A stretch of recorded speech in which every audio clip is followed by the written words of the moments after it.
안녕하십니까. 꿀꿀벌입니다. 오늘의 책은 마법의 돈 굴리기, 저자 김성일 지음입니다. 오늘 날짜는 2020년 5월 26일 화요일입니다. 이 책의 저자는 평범한 월급쟁이로서 개인의 주식 순매수만큼 확실한 주가 하락 신호는 없다고 이야기합니다. 왜 그런 일이 벌어질까요? 첫 번째 이유는 기관이나 외국인이 상대적으로 많은 정보를 가지고 있다는 점입니다. 각 증권사에서 작성하는 보고서를 읽을 뿐만 아니라 직접 기업을 방문해서 기업의 경영 여건을 코치코치 깨물을 테니 정보의 우위를 가질 가능성이 높죠. 주식시장의 매매 주체는 외국인, 기관, 개인밖에 없는데 기관이나 외국인이 실적 부진 혹은 주가 과대평가 등을 이유로 매도하는 주식은 개인이 매수할 가능성이 높죠. 결국 개인의 투자 수익률이 나쁠 수밖에 없습니다. 두 번째 이유는 시스템의 유무일 것입니다. 예를 들어 상당수 자산 운용사에서는 주식을 매입한 후 30% 이상 하락하고 코스피보다 20% 이상 부진할 때는 무조건 매도하라는 손절매 규정이 있습니다. 반면 개인 투자자는 한번 매입한 주식이 계속 빠지더라도 원금에 대한 미련 때문에 마냥 보유하는 경우가 대부분입니다. 소위 비자발적 장기 투자자가 되는 일이 잦아집니다.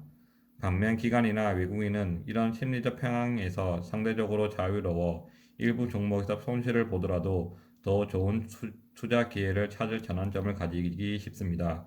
결국 개미는 시장에서 큰 수익을 거두기 어렵습니다.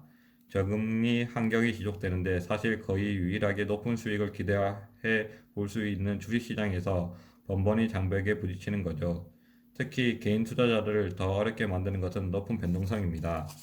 2001년이나 2008년처럼 주가를 폭락한 해에는 큰 손실을 보고 투자 의욕을 잃을 위험이 높습니다.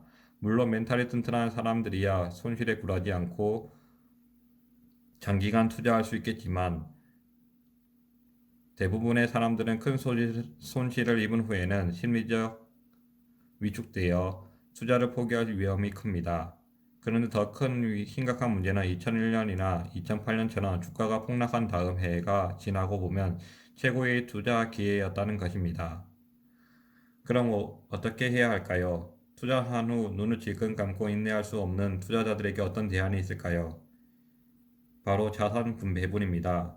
자산 배분이라고 말하면 거창해 보이지만 간단하게 말해 돈을 어떤 자산에 배분할지를 결정하는 일입니다. 물론 한 자산에 올인하는 것도 자산 배분의 일종이긴 합니다. 그러나 한 자산보다는 두 가지 이상 자산을 배분함으로써 얻는 게 굉장히 많습니다. 가장 큰 거는 2001년이나 2008년 같은 패닉 시장에서 안도감을 가질 수 있다는 점입니다. 즉, 자산 가격의 변화 방향이 다른 자산에 나누어 투자함으로써 위기에도 원금을 지키는 것은 물론 저평가된 자산에 대해 새로 투자할 수 있는 기회를 가지게 됩니다. 물론 가격의 변화 방향이 다르다고 해서 좋은 분산 투자의 대상이 되는 것은 아닙니다. 수익률도 높아야죠. 사람은 무엇으로 사는가? 고대 그리스 철학자 아리스토텔레스는 인간이 추구하는 가장 궁극적인 목표를 행복이라고 보았다. 사람이 살면서 추구하는 것들로는 돈, 명예, 건강, 화목한 가족, 인간관계, 직업 등이 있으나 결국 최종 목표는 행복이라는 것이다. 그런데 심리학자 서은극 교수에 따르면 이 생각이 한 철학자가 가졌던 개인 견해일 뿐 과학적으로 증명된 사실이 아니라고 한다. 많은 이들은 행복이 인생의 궁극적인 목적이라는 철학자의 주장이 익숙해져 있다. 그래서 모든 일상의 노력을 삶의 최종 이유인 행복을 달성하기 위한 과정으로 생각한다. 하지만 서은국 교수는 이런 생각은 매우 비과학적인 인간 중심의 사고라고 말한다. 자연 법칙의 유일한 주제는 생존이며 행복 역시 그 자체가 존재의 목적이 아니라 생존을 위한 수단일 뿐이라는 것이다. 행복이 삶의 목적이든 수단이든 우리는 다양하게 행복을 추구하며 산다. 행복하기 위해 필요한 것으로는 돈, 건강, 직업 등 여러 가지가 있으나 그 중에서도 돈에 대한 사람들의 인식은 매우 강하다. 내 인생의 가장 중요한 목표는 물질적 풍요다. 2010년 실시한 연구에 의하면 이 질문에 네라고 응답한 비율이 세계에서 가장 높은 나라는 한국이었다. 외국의 연구에 의하면 소득이 2만에서 3만 달러가 될 때까지 돈이 행복에 적지 않은 영향을 미친다. 기본적인 생활을 할 수 있는 수준이 될 때까지는 돈이 꼭 필요하다. 그런데 소득이 2만 5천 달러가 넘어가면 우리가 생각하는 것만큼 행복이 크게 늘어나지 않는다. 삶의 목적은 아니지만 삶의 수단으로서의 돈, 행복 혹은 생존을 위한 수단으로서의 돈은 중요하다. 그 돈 이야기를 하고자 한다. 열심히 일해서 모은 소중한 내 돈을 어떻게 굴릴까라는 이 책의 주제다. 우리는 모두 부자가 되고 싶어 한다. 세계적인 투자자였던 앙드레 코스톨라니의 노력으로 부자가 되는 세 가지 방법이 있다고 했다. 첫째는 부유한 배우자를 만나는 것이다. 둘째는 유망한 아이템을 사업을 하는 것이다. 셋째는 투자를 하는 것이다. 첫째 방법은 이미 결혼했다면 더 이상 기회는 없다. 물론 아직 미혼이라면 한번 도전해 볼 하겠다. 투자의 목적은 수익을 얻는 것이다. 수익은 어느 정도냐를 표현하는 것이 수익률이다.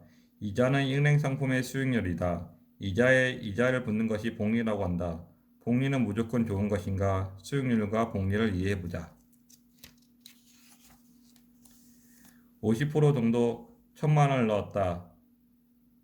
플러스 50%, 마이너스 50%, 합치면 0%. 이렇게 생각하기 쉬우나 1,000만 원에서 50% 수익을 올리면 500만 원인 1,500만 원이 되고 거기에 마이너스 50%를 받게 되면은 750만 원이 된다. 우리나라 사람은 원화 자산에 대부분 돈을 투자합니다. 물론 나쁜 일이 아닙니다. 그러나 두 가지 문제가 생깁니다. 하나는 저수익이며 또 다른 하나는 변동성이죠. 저수익은 한국 경제가 성숙 국면에 접어들면서 투자 수익률이 낮아진 것도 영향을 미쳤지만 사실은 단기 투자 성향으로 인해 금융시장에서 호구 노릇을 한다는 것도 꽤 영향을 미쳤습니다. 투자자별 순투자자가 주식시장에 미치는 영향은 개인 투자자가 어떤 사람인지를 아주 잘 보여줍니다. 논문 제목이 조금 어렵지만 제목을 풀어보면 외국인, 기관, 개인 등 주식시장에 참여하는 3대 매매 주체가 매매가 주가에 어떤 영향을 미치는지 추적한 것입니다. 이렇게 요모조모 따지다 보면 적절한 분산 투자에는 그렇게 많지 않습니다. 대신 적절한 분산 투자의 대상을 찾아 나가노라면 점점 더 장기 투자에 성공할 가능성이 높아지죠. 운 좋게 일확천금을 버는 사람은 쉽게 그 돈을 써버릴 가능성이 높지만 반대로 고민하고 또 장기 계획을 세워서 자산을 일군 사람은 쉽게 무너지지 않을 테니까요.